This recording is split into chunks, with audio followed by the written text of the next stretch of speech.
आइए सीधे आज की इस अहम स्थिति रिपोर्ट पर आते हैं। एक कांग्रेशनल पॉलिसी एडवाइजर यानी नीति सलाहकार के नजरिए से आज हम अमेरिका और ईरान के बीच चल रहे बेहद जटिल और तेजी से बदलते हालातों का विश्लेषण करेंगे।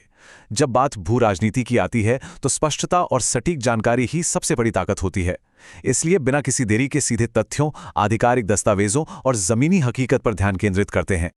इस विश्लेषण में हम मुख्य रूप से ईरान के 14 सूत्रीय प्रस्ताव, अमेरिकी प्रशासन की रणनीति, परमाणु संकट और वॉर पावर्स क्लॉक पर बात करेंगे। साथ ही कैपिटल हिल पर चल रही सबसे दिलचस्प बहस सीनेटर हॉले बनाम मुर्कोव्स्की पर भी गहराई से नजर डालेंगे।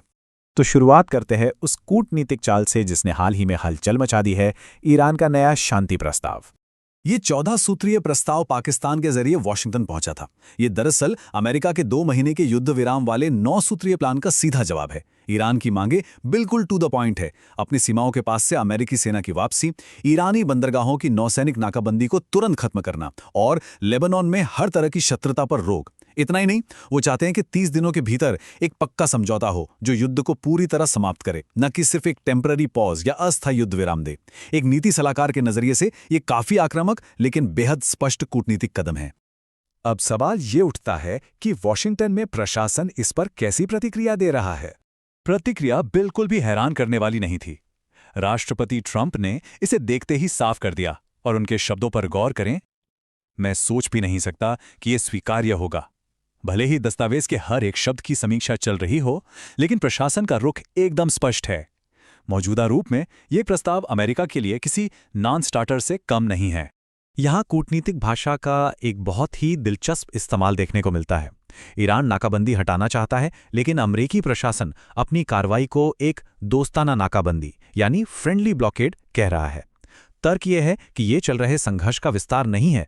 अंतर्राष्ट्रीय कानून की नज़र से देखें तो युद्ध और शांति के बीच का ये ग्रे एरिया वाकई में काफी उलझा हुआ है। इसके अलावा अगर ईरान कोई आक्रामक कदम उठाता है तो सैन्य विकल्पों को मेज से हटाया नहीं गया है। दीर्घकालिक रणनीति बहुत स्पष्ट कर दी गई है।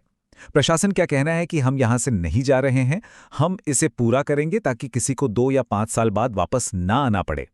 ये क्विक एग्जिट के बजाय लॉन्ग टर्म रेजोल्यूशन पर टिके रहने की रणनीति है। लेकिन इस पूरी कूटनीति और बयानबाजी के पीछे असल वजह क्या है? वो है ईरान का परमाणु कार्यक्रम। यहाँ 2 बिल्कुल अलग तस्वीरें देखने को मिलती हैं। एक तरफ ईरान का आधिकारिक बयान है कि उनका कार्यक्रम पूरी तरह से शांतिपूर्ण है और वे किसी भी तरह के परमाणु बम बनाने से इनकार करते हैं।